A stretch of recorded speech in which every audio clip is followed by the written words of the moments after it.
बाल Gopal association trust सामाजिक कार्यात अग्रेसर असलेली महाराष्ट्रातील एक नामांकित संस्था.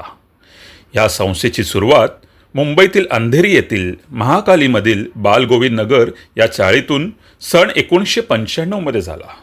शालेय जीवन आणि खेळण्याचं वय आणि याच वयात समाजासाठी काही करण्याची जिद्द आणि ह्या जिद्दीतून आपल्या या संस्थेची स्थापना करण्यात आली.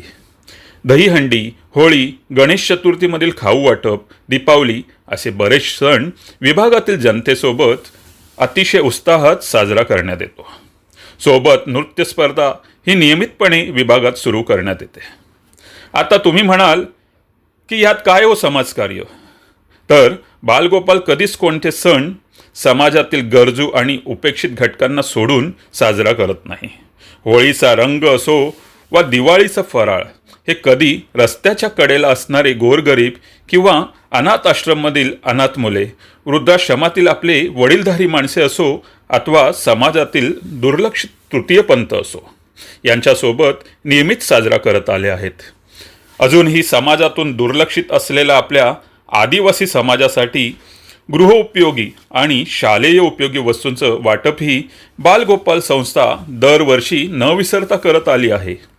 कोल्हापुरातील अतिवृष्टी असो वा कोरोनासारखा घातक काळ, आपली संस्था आणि आपले बालगोपाल यांनी होईल तेवढं लोकांची मदत केली आहे. विभागातील गरजू महिलांना शिलाई मशीन, गरजवंतांना चष्मा वाटप, कानाची मशीन असो वा महिलांचा स्तन कॅन्सर शिबिर असो, बालगोपाल नेहमीच समाजकार्यात गेली 30 वर्ष स्वतःला झोकून दिलं आहे. दरवर्षी 26 जानेवारी या दिवशी महाराष्ट्रातील नृत्य कलागुणांना वाव मिळावा, त्यांना उत्तम